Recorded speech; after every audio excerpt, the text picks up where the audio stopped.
प्यारे बच्चों, आप सभी को मेरा नमस्कार। मैं रोहित कुमार गुप्ता आप सभी को स्वागत करता हूं आपके अपने YouTube चैनल ज्ञान एकेडमी 2.0 में। प्यारे बच्चों, आज हम लोग सीखेंगे पौधों में पोषण यानी nutrition in plant. Nutrition in plant यानी पौधों में पोषण का पहला अध्याय के बारे में हम लोगों ने सीख चुका है। उस अध्याय में मैंने बताया पोषण किसे कहते हैं, पोषण के कितने भेद होते हैं और साथ ही साथ डेफिनेशन।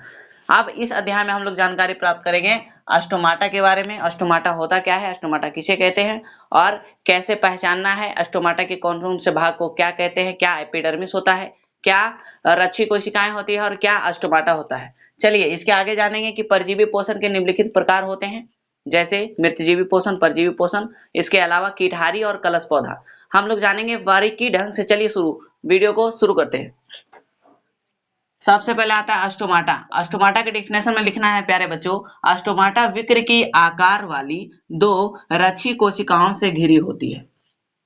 अस्टोमाटा विक्र की आकार वाली दो रक्षी कोशिकाओं से घिरी होती है। जैसे आप लोग चित्र देखिए, ये जो होता है जाली टाइप का, इसे हम लोग बोलते हैं एपिडर्मिस। क्या बोलते हैं बच्चों? एपिडर्मिस। एपिडर्मिस। अब देखेंगे दो रक्षी कोशिकाओं से घिरी होती है, तो ये है रक्षी कोशिकाएं। ये दोनों जो है ये घिरी होती है, इसे बोलते हैं रक्षी कोशिकाएं।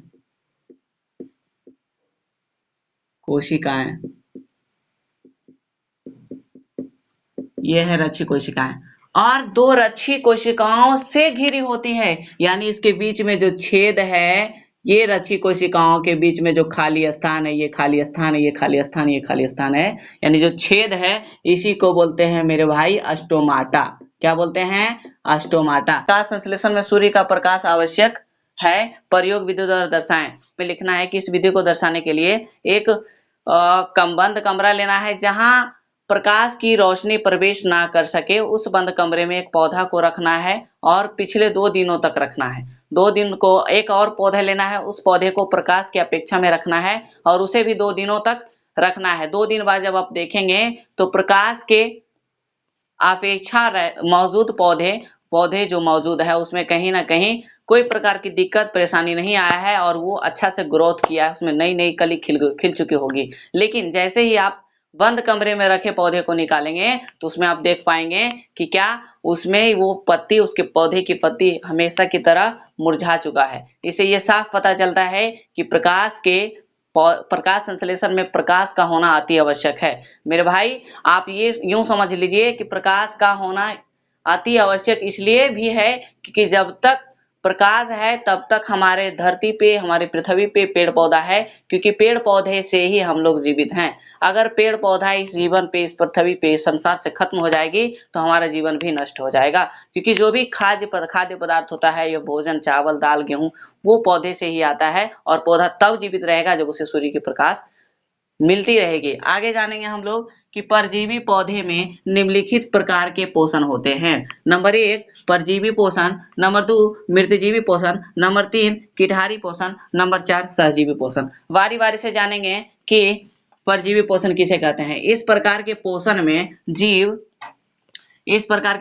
जीव अन्य जीवित प्राणियों पर निर्भर करता है, अन्य जीवित प्राणियों से अपना भोजन निर्माण करता है, उसे हम परजीवी पोषण कहते हैं। जैसा कि परजीवी, नाम से ही पता चल रहा है, किसी पराये जीव से अपने भोजन का निर्माण करना ही परजीवी पोषण कहलाता है। जैसे अमरवेल आप नाम सुने होंगे, जहाँ देखे होंगे, कहीं ना कहीं कोई पौधा होता है, उसमें पीले कलर का एक पतली जैसी तना होती है और उसपे काफी टाइम से लटका होता है। वो उसका कोई स्वतः अस्तित्व नहीं होता है, वो दूसरे के भोजन से ही अपना भोजन निर्माण करते हैं। काफी टाइम से आप जंगल झाड़ में देखे होंगे कि कोई लकड़ी होगा, उसमें लिपटा हुआ रहता है, वो उसी से अपना भोजन का निर्माण करता है, उसे हम परजीवी पोषण कहते हैं। मैं उम्मीद करता हूं समझ में आ रहा होगा। आगे देखिए क्या है मृतजीवी पोषण। जैसा कि नाम से ही पता चल रहा है, मृत यानी मरा हुआ।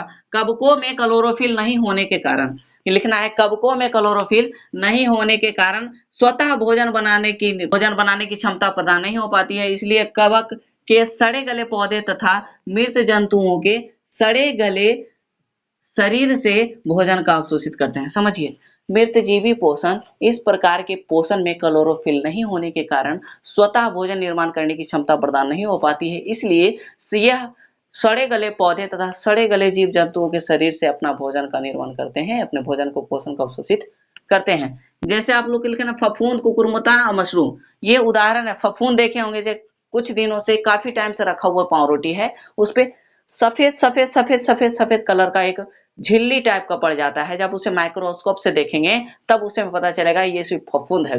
ये क्या हो गया? फफूंद हो गया। तो फफूंद क्या है? वो सड़ रहे वस्तुओं से अपना भोजन का निर्माण कर रहा है। आगे क्या है? कुकुरमुत्ता, एक प्रकार का पौधा है। आगे देखेंगे मशरूम। कभी कभी देखे होंगे कि कहीं गोबर रखा होता है और गोबर में देखे होंगे कि एक छाता व्हाइट व्हाइट कलर का, जब बरसात का मौसम होता है व्हाइट व्हाइट कलर का छाता के आकार का निकल जाता है एज ए मशरूम, उसी को कहते हैं मशरूम।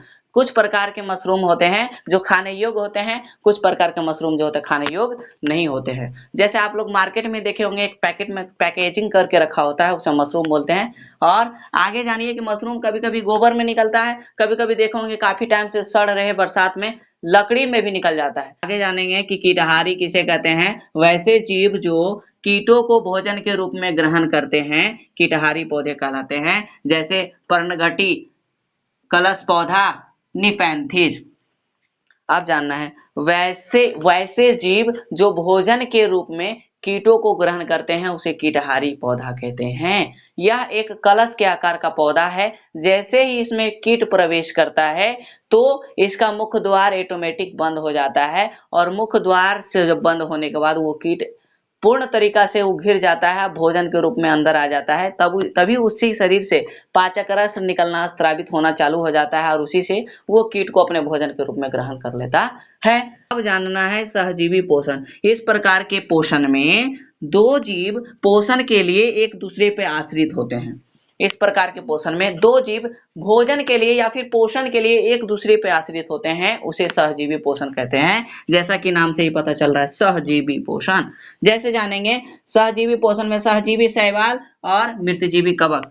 कभी कभार देखेंगे आप लोगों ने काफी टाइम से एक पुराना घर है और पुराना घर में वृक्ष निकल गया और वहां से अगर पानी स्रावित हो रहा है तो देखेंगे काई टाइप सा, कजली टाइप सा लग जाता है। मृतजीवी पोषण वही है कवक, और कवक होता है शैवाल पे निर्मित और शैवाल होता है कवक पे निर्मित। एक दूसरे से क्या करता है? एक दूसरे से भोजन का प्राप्ति करता है, उसे कहते हैं सहजीवी पोषण। मैं उम्मीद करता हूं कि आप सबको वीडियो समझ में आया होगा, अच्छा लगा होगा, इन्फॉर्मेटिव लगा होगा। अगर अच्छा लगा है तो चैनल को सब्सक्राइब करें, बेल के आइकन को प्रेस करें ताकि इसी प्रकार से एजुकेशनल तथा इन्फॉर्मेटिव वीडियो सबसे पहले आप तक पहुंचे। चलिए मिलते हैं नेक्स्ट वीडियो में। जय हिंद।